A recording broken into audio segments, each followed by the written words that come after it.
but I don't see myself ever relocating back to Africa. I see absolutely no reason. And life with ruzhoff, my lovelies. Today is the last vlog, ma'am, and I thought we really have to make it special.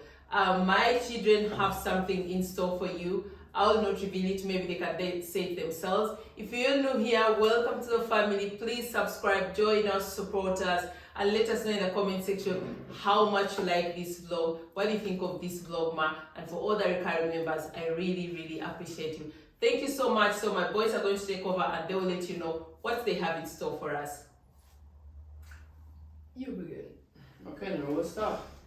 No, what are we going to do? That's what you're supposed to tell them. We're going to ask our mom some questions. Okay. About like anything like the YouTube career or something like this. Okay, so basically my kids are going to be asking me questions, and I'll do my level best to be honest and answer them. I don't know what they're going to ask me, so I hope there are no shockers, but I think it's going to be fun. So who would like to start? Artie, you can start anytime. 1 minute, please. You can start. You can start. He's eating. Okay, you start, please. Okay. You have to be a little loud, okay? Okay. So Deutsch geschrieben. It's okay, du kannst auf Deutsch sagen, I'll translate. So my first question. Your first question, please. You say it in German, I'll translate it. So my first question is, vor was hattest du Angst, als du nach Deutschland gegangen bist? So his question is, what was I really scared of as I moved to Germany, or when we thought of moving to Germany? Oh, many things, to be honest. I was scared of the lifestyle. I mean, growing up in Uganda and having also lived in Uganda and then got my firstborn here in Uganda, I would say there are lots of luxuries that you don't have here in Europe. So someone had a baby, not a babysitter, but 2 babysitters. I had a gardener, I had a gatekeeper, you know, you have assistants. That is one thing I was really scared of, how I'm going to manage everything, basically all by myself. That was really scary, to be honest. Another thing that scared me was knowing that I'm going to come here without my family. Of course, my husband and my son were my family, but a family in the African context where I knew if I was sad or if I needed my mom, I'll just call and she would get in the car and drive to me, even if it's 300 kilometers away. So for me, those were the 2 most scary things. The lifestyle, not being able to have the luxuries that I had in Uganda, I was calling the soft life, and then not having my family here. That's what I was scared of. Do I answer your question? Yes, I think so. Okay. Oh my god, I'm sweating, yeah? Go on. Why did you begin with social media, like your YouTube channel or Instagram? When? Why? Oh, so he's asking why I began with social media. I think I've talked about that before. I began my social media during the pandemic, I think July 2020. It was a tough time for all of us. It was a lonely time. I was lucky, of course, because I had a job and I was working, so I had the routine of like driving to work, coming back home. But it was still very lonely not having a social life. And then I started watching people's lives on Instagram. And through those lives, I noticed that there was, a big desire for information, a very big desire. And I was seeing in some lives lots of discrepancies, people not giving the right information, people lying about things, people not taking people's desires and needs so seriously. And I was like, I have the information, I have the knowledge through my life experience, through my job, through being a mother. And to me, I feel sharing knowledge and information is not a loss. You know, some people have I would say a selfish tendency. They think if I share my knowledge with someone, maybe they'll be better than me. For me, I believe in social empowerment. I believe in all of us benefiting from each other, and that way we can build something bigger. So I was like, okay, I'm going to do this. Being an introvert, it was tough. My son encouraged me a lot. He is my official videographer. He taught me everything, to be honest. He helped me open up my account, Instagram, Facebook, with the help of my brother in Uganda. He's an IT genie, but here he's the official beginner of YouTube. He did everything for me, taught me how to edit videos. He edited the first 6-7 videos. He still does.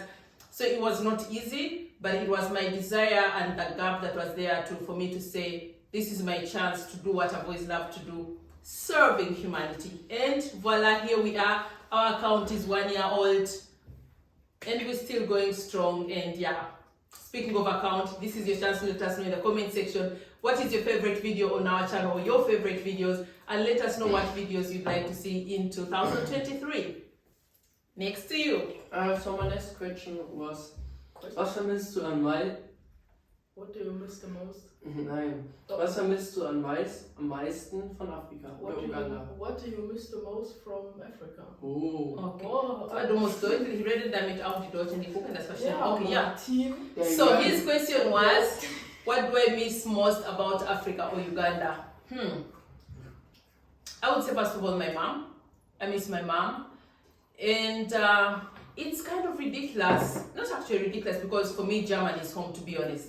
And like I've always said, home for me is not a place. Home are the people that are important to me. Home is a feeling. So that's why it shouldn't be a surprise when I say home. Germany is home to me. I have the most important people in my life here living in Germany, so definitely home is German to me. But besides missing my mom, a few years back I used to miss the food, but I've adjusted and that's not a big deal anymore. And when I really need some of those things, I can buy them. Very expensive, but I can still buy them. But again, I miss the social life. You know what I mean? Like being able to go like out, go to the spa spontaneously, go to the disco. I still go to club here, but not so freely like it used to be in Africa. I miss, oh my God, actually, how did I forget that? I miss having my personal hairdresser like I used to have in Uganda. Okay, someone unplaiting my hair, washing it, steaming it for me, conditioning it. I really miss that. The hairdressers here, my boys are laughing because they know how much I complain, but it's not spontaneous. It's very expensive. I really have to drive very far away to get a proper hairdresser. It's really a mess. That I miss so much. And of course I would say I have a relatively soft life here, but I miss like the pure soft life I had in Uganda. Yes. Think for the question. Ooh. I'm not really into, let me see which one do I eat. So, let me explain, why are we eating this? So today is the last vlogma, and according to German tradition, we have what we call Christmas cookies, what we call Plätzchen. Normally the parents bake all through the 4 weeks of the Advent season. So I don't bake, I'm not good at baking, and we don't even do that because we're not really a sweet tooth family, we're not into sweet things. So we decided to buy cookies, that's what we call Plätzchen, and to give you like the Christmas atmosphere, because this is the last few days until Christmas. So this is our Plätzchen, Weihnachtsplätzchen, Adventskerzen, that is the Advent season candles, and we're trying to bring you in the mood. I'm sorry, go on with your question. Why do you do YouTube videos in this theme, like not like, I don't know, some people do gaming or stuff, but you do where you talk to people like and show them things, how to do, like go to Germany or something like this? Why I do that? It's this theme. I know what you mean. So what my son is asking is, what is my niche, right? So my niche is, like I said, I'm all about social empowerment. But of course, what would life be without life? I don't like limiting myself because I'm not someone that fits in a box. I believe I have a lot to offer. And that's why my YouTube journey or my social media journey is basically social empowerment, but then wrapped around day-to-day life, lifestyle, traveling. I mean, I love traveling. We are travelers family. Why not showcase that and share that with you? And I believe through showing you and sharing with you my lifestyle, our travels, my fun and my love for dance, that way I'm empowering you and encouraging you to live an empowered life, which is all about social empowerment. So my niche is really wide based, but at the end of the day, it's all encompassed around social empowerment, encouraging you and showing you and guiding you to living a better and empowered life. That's my niche. Nice. Go on. Meine nächste Frage für die Deutschen unter uns. My next question. That's in dog. Okay. You're translating. Okay. Okay, du better English than Nein, me. no. So, why did you even go to Germany? What did you even go to Germany? Auf Deutschland. Du hast gesagt, du hast auf Deutsch geschrieben. Du warst auf Deutsch. Warum bist du nach Deutschland gegangen? So my son is asking, why did I move or relocate to Germany? Personally, to be honest, I never ever thought I'd relocate. I didn't even want to relocate, to be honest. That was a discussion between me and my ex-husband. For all of you that probably have watched some of my videos, a mom's child. Like, I never ever wanted to go so far away from my mom. And that's why I never ever in life thought I would ever leave my country. But yeah, that's the price you pay for becoming an adult. So when we had you were born in Uganda. We had been like coming to Germany to visit. But at one point, your dad contemplated, what if maybe one time we decide to completely relocate to Germany? And if we do that when you're older, how tough will it be for you? Because Germany is not an easy country. And him being German, of course, he had some fears. You being a biracial child, are you going to have it easy here or will it be tough? And then he came to the conclusion that we should give it a try, relocate to Germany, you know, like a taste, see how it works out for us in particular also, because I was like, that's not my world, I can't live that kind of life. And then of course for you, so he was like, let's just move there. If you don't like it, we can still move, because we're very world open people and your dad has traveled the whole world. So I knew I could trust him and we would move if I didn't like it here. So fast forward, we moved here in 2008, September. And what do I say? Lucky enough, things worked out perfectly. I was comfortable here. Well, of course, not 100% comfortable. Like, I still miss some things, I still do. But it worked out. My ex-husband still managed to give me the soft life that I was used to. Not like in Uganda, of course, I didn't have all the helpers and everything that I needed, but I still managed to have a soft life. We still managed to be able to raise you and have a good time and continue traveling. So the main reason we moved was actually you, you know? So, yeah. And I like it here, and I'm happy, and you're happy, and that's what matters. Yes, I have to say, I love Germany. I think it was the right decision. Oh, that yes. makes me happy at least to hear it from you, yes. And until this time it has worked out well, you've not had like any problems. Our fear was always racism, but I would say so far, so good. It's perfect. I love Germany. Holzklopf.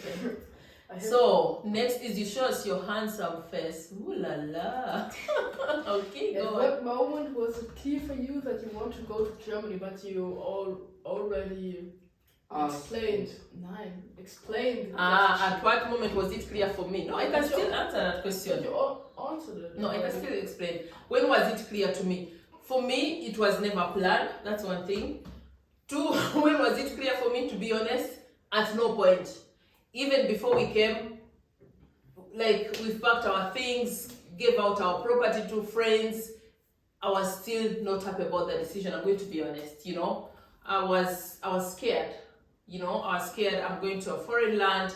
Yes, I had been here several times. I think before we relocated, we had been to Denmark with you on holiday, I think in June. But still, I was like, I'm going to be there without my mom. I was used to the fact that I could call my mom and I know the next day she'll be there.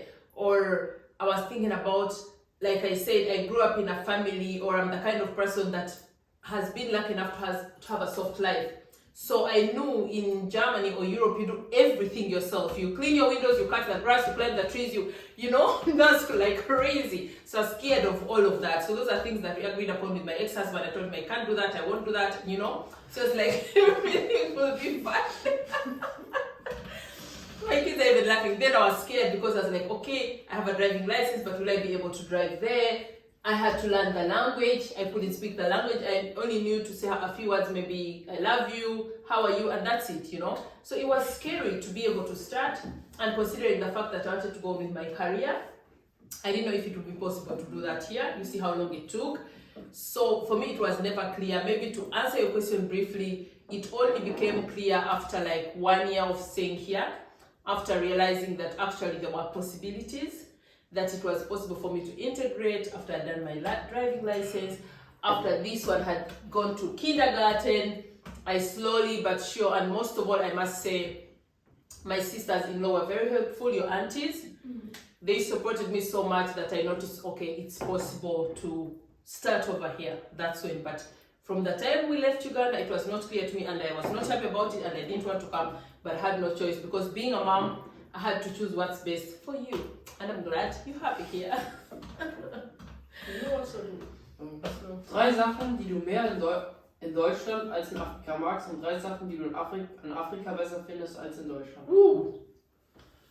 His question is, name 3 things that you like More. better about Germany, more about Germany, and 3 things you like more about Africa. So that is like Vergleich, right? Yes. Comparison. Oh, the main things I like about Germany. Many. So let me choose a few very quickly that are very important to me. I like the fact that the people here are very straightforward. That's perfect for me because I'm a very straightforward person and direct. I don't beat around the bush. I don't bullshit around. I don't dilly-dally. And I love that about the German people. They're really like straight, you know? I love that. Another thing I love about Germany, the people are very good at timekeeping. I had a small lapse. That's very important to me. I think the boys know that when we went to Uganda this year in August and September, I was complaining the entire time. I was like, oh my God, I can't live here. Oh my God, I'll go crazy. And now people could say, oh, it's because she has lived in Europe. No, that has always been an issue. I like timekeeping because for me, time is precious. Time is a part of your life. Every second that goes by is a second that you lose. And I absolutely have no respect and understanding for someone who says, let's meet at 1 and they show up 3 hours later. Absolute no-go. And that is something I love about Germans, their timekeeping, and that makes me really happy because I know I'm dealing with people that understand that. Wait. And you're 5 hours. So the third thing, the third thing I like about German is, there's so many things. It's only 3. I've already 3. I've said 2, right? Okay, let me say, people are hardworking, people are focused, people are hardworking. Of course, the conditions are also favorable. I'm not saying that people in Africa are not hardworking, the conditions are different. But yes, that's something I like, that people here are goal-oriented, goal-driven. And then now going back to Africa or Uganda, what do I like about Africa? So many things, of course. The food, I don't have to elaborate about that. The social life. And I like the fact that people are very thankful. People in Africa or Uganda in particular don't have much. Most of the people are not really rich, but they are thankful. They're comfortable. In comparison to German, we have everything. We live a luxury life, all of us. Even I would say that poor people still have much more than people in Africa. But people here complain a lot. Like, oh my God, have you rich? People are never satisfied, and that is what I find very sad. I love the fact that people in Africa or Uganda in particular, they're really satisfied and live a more fulfilled life, to me, compared to the people here, because they don't realize how lucky they are and all they do is complain. Yes. Thank you. You're welcome. Next question. Are you happy where you're now with YouTube and the general? Am I happy with my YouTube and my social media journey? To be honest, when I think of how I started and considering the fact that I thought so, you know, the journey, I was really scared about it. I'm someone who likes to be very private. I'm someone who is very introverted. I know how dangerous social media can be. I know how brutal it can be. I was really scared about it. But so far, I'm very happy with my journey. I'm very thankful. I'm very proud of myself. Allow me to say that, because sometimes I do content and I can't believe it's me. Like right now, I can't believe it's me, you know, that I'm doing stuff for the public, and that makes me happy. And most of all, it fulfills my childhood dream. I always wanted to do something like this, and I'm doing it, and thereby also serving people, what is very important to me and special to me. It makes me so happy, and I'm very satisfied. Of course, I'm looking forward to celebrating milestones with you. We are now around 1,620 subscribers. I'm dreaming over there when we make it to 1 million subscribers. Yes, I know you think I'm dreaming big, but I'm someone who goes the distance. I don't like doing half-baked stuff. My children know that when I do something, I do it with all my heart. And if I didn't believe that we're going to go this journey together, that we're going to empower each other, that we're going to have testimonies of people saying, through this channel, I learned this, through this channel, I achieved this, then I wouldn't be doing this. So I'm looking forward to sharing amazing milestones with you. And allow me to thank my lovely baby for allowing to do this with me, allowing me share their faces here because I had to ask for their permission, and for always giving me tips and ideas. I appreciate it so much. Thank you. Of course. Welche Landschaft magst du mehr, Deutschland oder Afrika?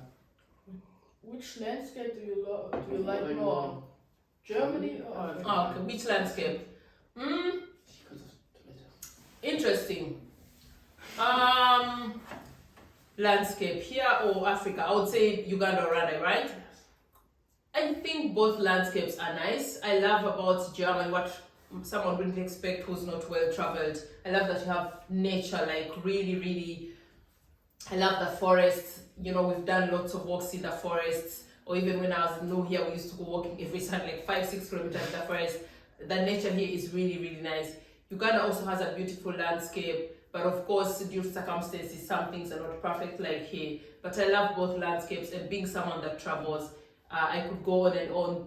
There are always many different things about different landscapes. So I would say both countries are lovely. Yes, when I had to decide which one I like more, I have to say Africa. I think it's more special. I mean, it's Africa. Yeah. Yeah, I would say it because I have the German forest always before my door, something like that. Yeah. But in Germany, the thing is, I don't think the woods or the forest is like special Africa. But the thing is, it's not so dangerous. Like when we like when we visit Africa with our dad, and I say, "Can I go in the forest?" He said, "No, that's very dangerous." It was a very dense forest. Yes. And yes. Okay. I understand. What he's saying is the difference is, of course, in Africa we also have forests and bushes. Absolutely right. Thank you. But the difference is the forest here or the bushes are not dangerous. True. I wouldn't go to a forest in Uganda to just walk around, or let me say in a bush, because first of all, I'll be thinking of snakes, I'll be thinking of wild animals, which you really don't have to worry about. And we have also snakes, but they're not poisonous. I wouldn't worry about meeting a lion or whatever. So I understand what you mean. And then the security and the safety, absolutely right. It's very safe here. You wouldn't be scared if a lion came. Of course, I would be She said scared. you wouldn't. No, she said. No, I said I would You said prefer. you wouldn't. No, I said I would prefer to be eaten by a lion than meeting a snake, for example, Why a lion? because it would eat me very quickly and it would be over No, with. a lion has really big teeth. He bites in your neck, and when he don't bites, I will go to the toilet for a second. That's but true. when he don't, I think a lion But- would eat you, my friend. yeah, but you're going to be like, you will. What's it? When he bites, the first time in you feel it, but a snake, it bites you. It's small teeth, it hurts a little bit, but then you probably die by the poison.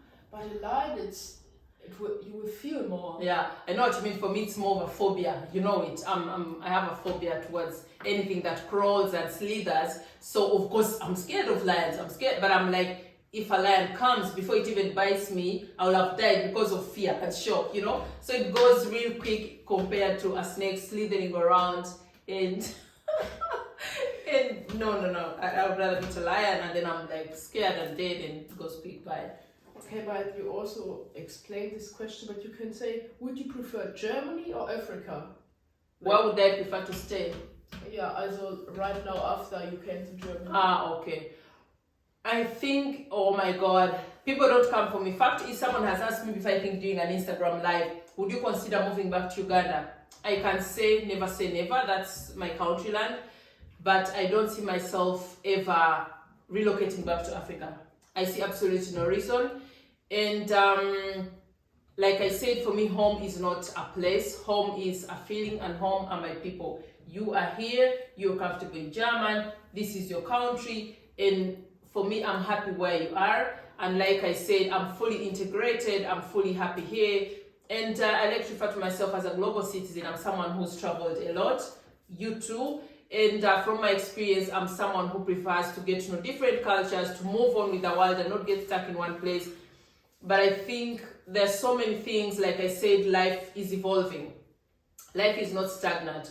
So I left Uganda when I was pretty young, you know, and now I have almost preteen boys. So it means I, as a person, have also changed, have adopted, have changed in every way. And that means some things that used to be special about Uganda to me are not special anymore, for example, and some things that used to be important to me are not important to me anymore. So because I've grown, evolved, and changed, I have no, how do I call it? I have no reason why I should relocate back to Uganda. Would I live there? Yes, of course. But I feel now more comfortable where I am. And if I was to move anywhere else, it would be maybe to a new country where I've never lived. And that is my hope and dream, that maybe one day when you guys are in university, that I get somewhere warmer and move over there and be spending the winters there. Yes. Also, wie gut hast du dich an das deutsche Wetter gewöhnt? Gute Frage. So he's asking, how good am I now used to the German weather? Of course I'm not used to the German weather. Hello? That is something I complain about like the whole time. Okay, let me start with the positive side. I really appreciate and love the fact that during the summer the days are longer. That's a plus. I mean, in Africa that is also boring. Like it's the sun comes up at 6, it goes down at 6. That is a shorter day. The luxury we have here in Germany is that in summer it's shining and bright till 10 p.m., which is a luxury because I've even gone for walks. We've gone not mountain biking at around 8 p.m. So that's a luxury, of course, that's perfect. And I love the summer. I love actually all season except winter. And why don't I love winter? I don't like the cold. And anyone that comes from a tropical land will understand me. It's really tough getting used to the cold. It's not that I hate the season, but it's tough getting used to the cold. And like, me, you know how I like dressing. I don't like, and I think it's just a feeling because if you grow up in Uganda, we don't get to wear the way we dress here now. Like I'm wearing a thick cloth and I'm indoors, trousers. I like to wear my short dresses, my short skirts, my, tiny tops, which I can't do in winter. And I think it's more psychological. When I wear winter clothes, I feel like I'm being chained in. So no, I will never get used to the winter. And that's why, like I said, when you're older, I hope to get another home where I can spend the winters and spend summer, spring, and autumn in Germany. Thank you. How about the weather? You were born in Uganda. How do you find the weather here? Much as you left Uganda when you're still small, but you've been to Africa several times. When you compare the weather, which weather do you prefer, Uganda or here? It's a hard question because I think I'm used to the German weather. I was born here. I think we move forward. I don't know if you're in the picture. I think I can't even remember really the Uganda weather, just when we're visiting it. Yes. But I have to say, it's cool because when it's raining or it's warm, the thing is, it's very how can I say it? It's difficult. It's no change. It's always the same. But I think it's not bad because how you say it. I know the winter and I'm used to it, but the thing is, it's cold. Yeah. It's getting very fast dark. That's not so nice, but otherwise it's okay. But in Africa, I think it's very cool because you always know what's going to happen. It's gonna be 20 degrees, and it's okay. And you're happy. And in Germany, it could be it's 12 a.m. It's raining. It's 1 a.m. It's shining. It's 40 a.m. It's snowing. And it's never predictable. That's a German weather. Okay, I understand it. How was it for you when the first time you came to Europe or Germany? Like, did you like it or did you feel uncomfortable? I don't know. I don't mean like the first time you came to Germany, like you said you were in Denmark before. How was it for you? Did you feel uncomfortable? Was like or was something you really liked? And but also was quasi geschockt hat in your is there something that really shocked me? You're right. The first time I came here, it was to visit. I think either I was still pregnant or you had just been born, just a few days old. Months, not days. Was it a shock for me? Let me think about it, to be honest. Let me say it was new for me. I had some shocks, like you say, culture shock. Oh my God, it was funny. When I came, that was the first time actually that I was meeting my ex-husband's family for the first time. So it was the first time I was meeting your aunties. It was the first time I was meeting your grandfather, Opa. It was the first time I was meeting your grandmother.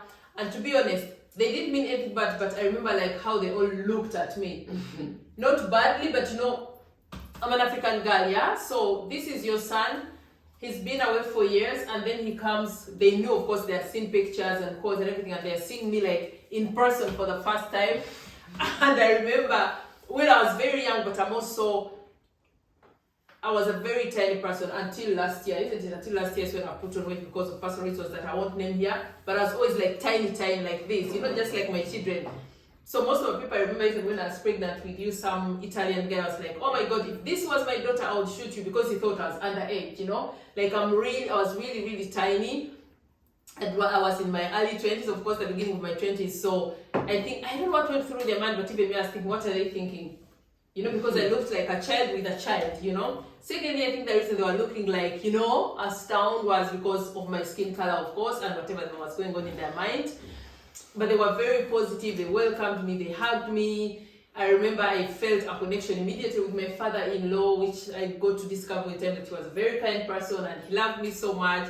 And then my sisters-in-law, as you know, we still have a very good relationship. But a culture shock as well, I remember how much bread the Germans eat.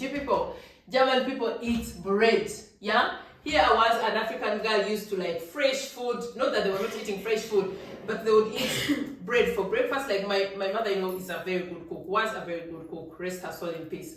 So she used to cook, but whatever she would cook, like that would be bread.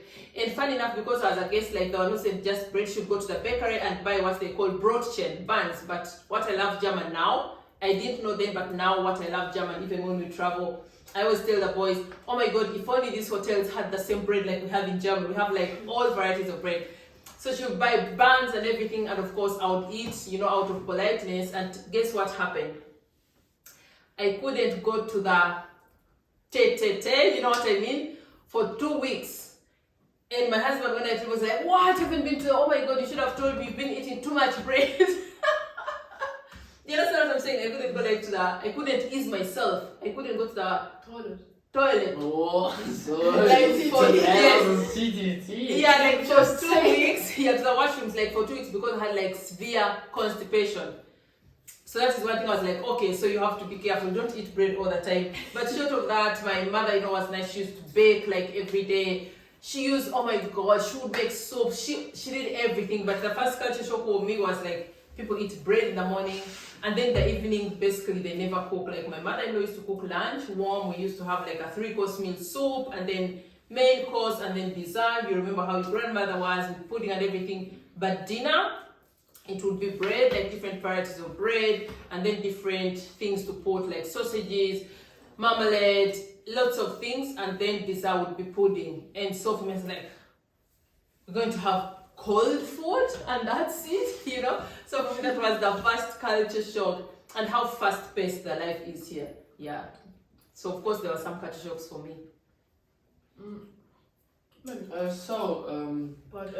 Wait, I have a question. You met them in Denmark, or the first time came to Germany? The first time I came to Germany, before we moved completely here, I had been here like 3 or 4 times. But how was the time spent between when you got to Denmark as the first time to Denmark Europe, and when you went to Germany? When we moved completely? Yeah, the time span between. We came here when he was almost 2 years old, so that was a time span of almost 2 years.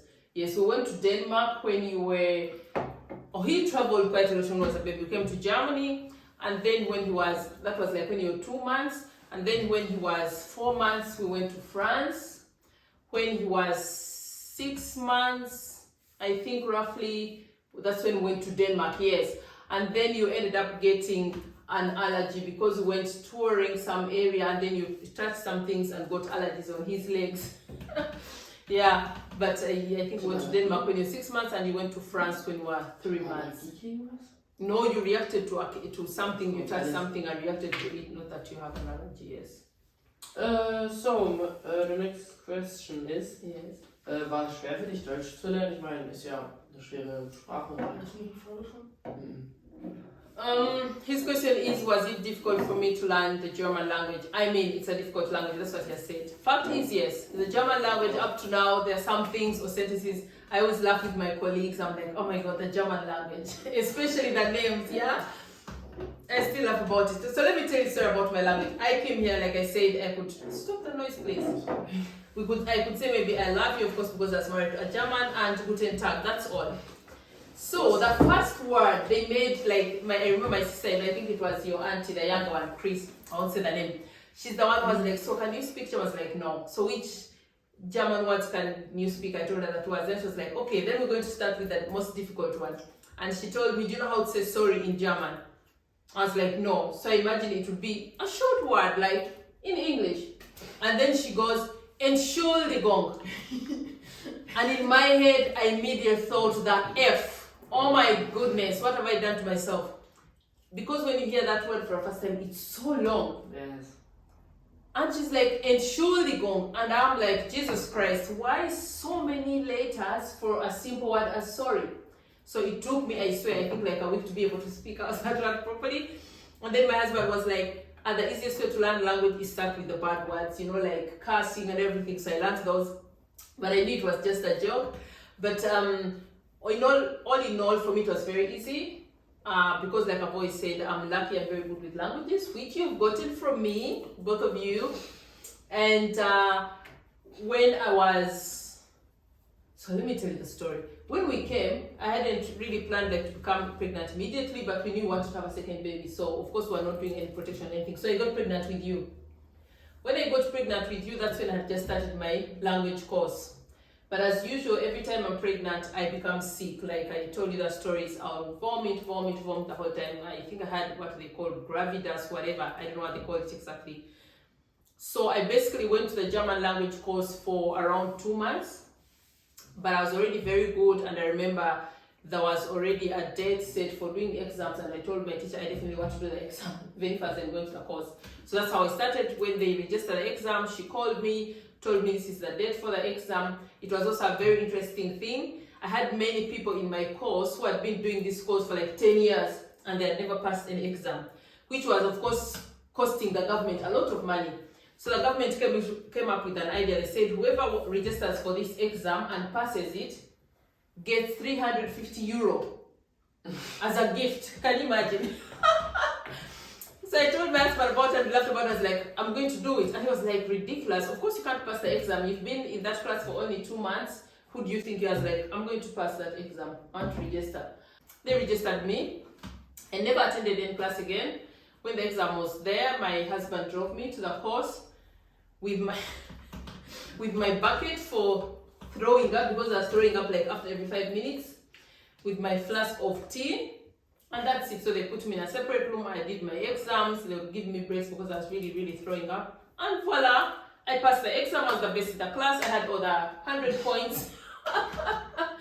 And I never ever went back to a language course. I learned by myself, and then I would register for exams. So that's how I did my Aids-by, Beats-by, and so by. I just taught myself. So you really passed. Ja. 2 Monate Die ganze deutsche Sprache. Ja.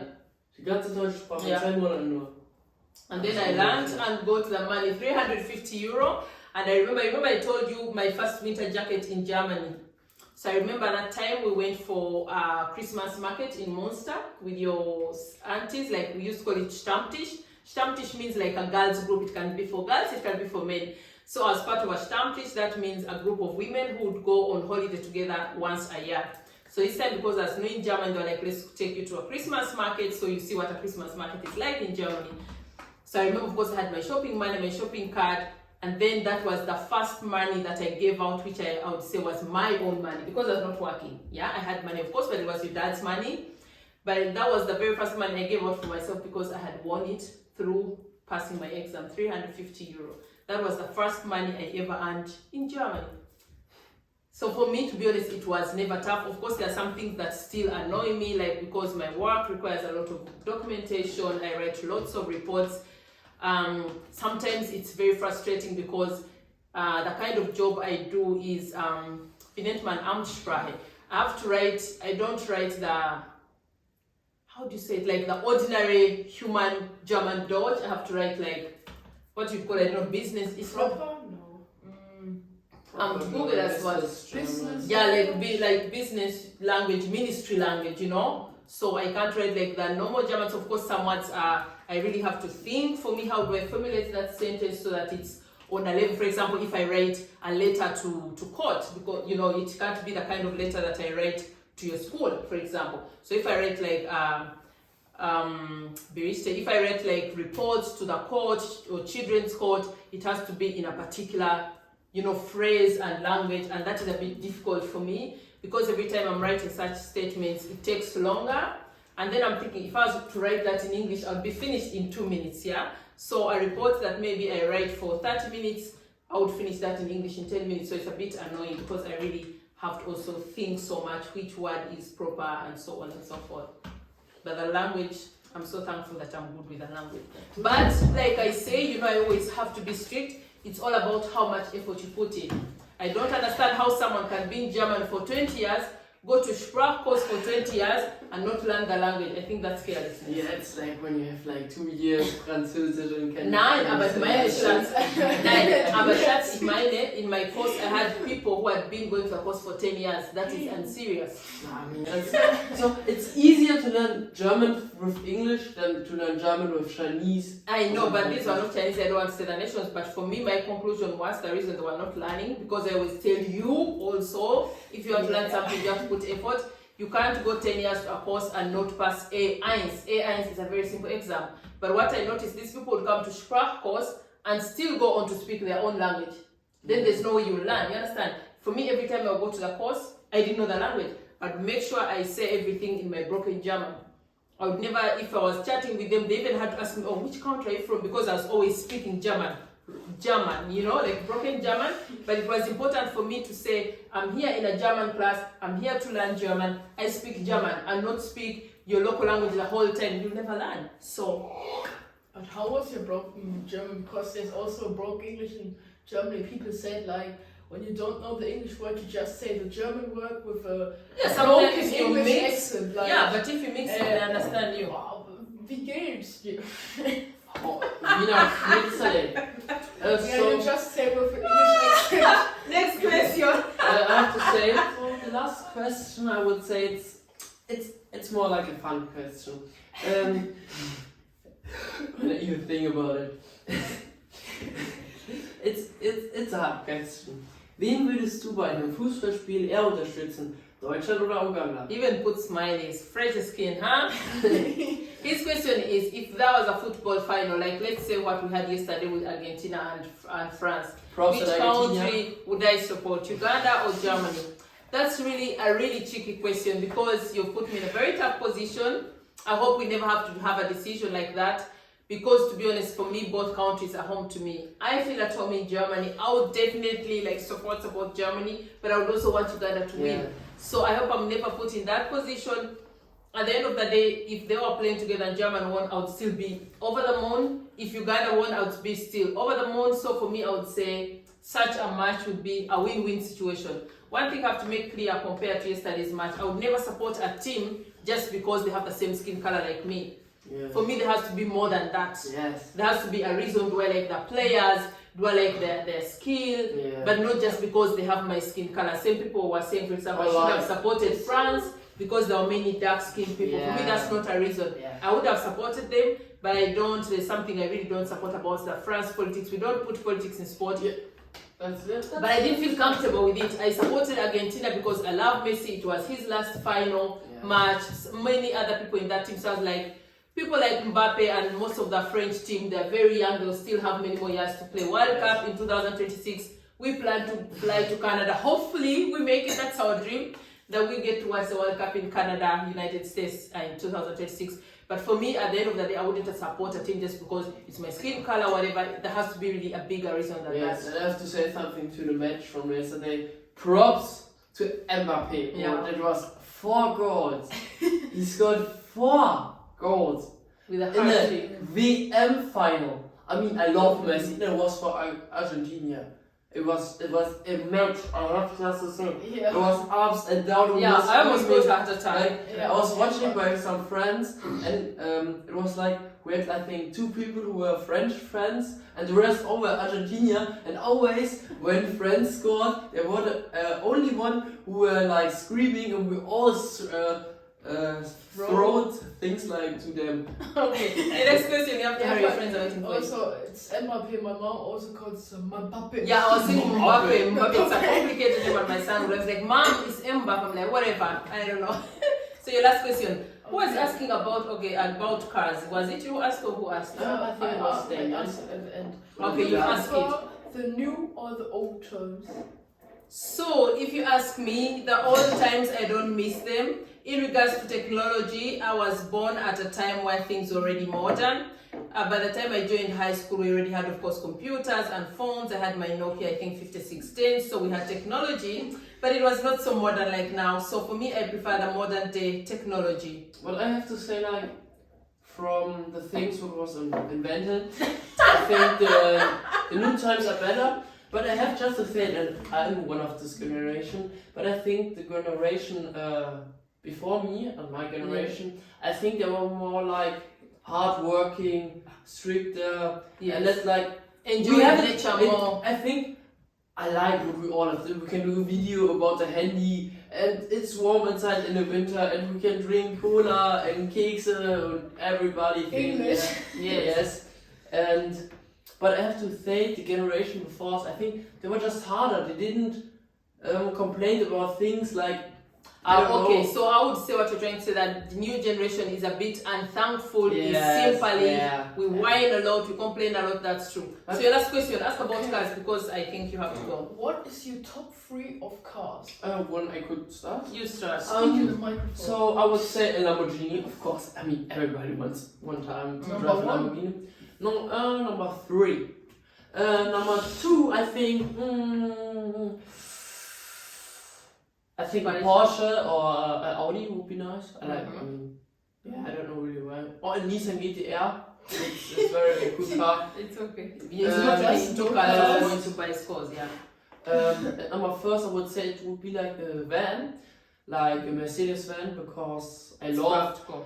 Yeah, it's practical. Like I ride MTB, like I could. What is MTB? You have to explain. MTB is like mounted bike. Let's say I would do free ride. It's more like you have your bike and you want to go very fast, hill down, jumping, tricksing over rocks, over everything, and hope that you don't crash in a tree.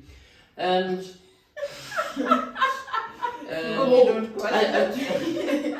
and I think it would just be, how you say, practical, because I could sleep inside there and with bikes and could just travel with friends. Okay, ask me. We have to hurry, your friends are waiting. So my 3 favorite cars: Porsche, Number 1, BMW, but the 4-wheel drive, and then again Porsche Sport, something like a GT. Yes, those are my favorite cars. What are your 3 favorite cars? my first favorite car would be Louder. My first favorite car would be a Nissan GTR R35. Nissan GTR 35, yes. R, yeah. Yeah, before the 35. Yeah, Nissan GTR 35. Okay, the next one. I would also like a Skyline, but now it's a Ferrari F40. Ferrari F40. And it's an old car, both of F40 and the BMW M1. They are 2 old cars. Okay, an old timer BMW M1. So I guess, like you've noticed, he's not really into cars. The 2 of us are more into cars. We take after my father and his grandfather. He's more into bicycles, you know. So we hope you like the video. Wait, you have to say bye-bye to my people. Yes, in the microphone to say Life with Ruzhoff. Thank you so much for watching. Show us some love in the comment section. Join the Ruzhoff family. Yes, please join the Ruzhoff family. Subscribe, like, comment, share the videos. Follow me on all social media channels under the name Ruzhoff. He wants to say something. Come on. Go. And bye, my lovely. Bye, my lovely. Follow my mom on Instagram. Bye.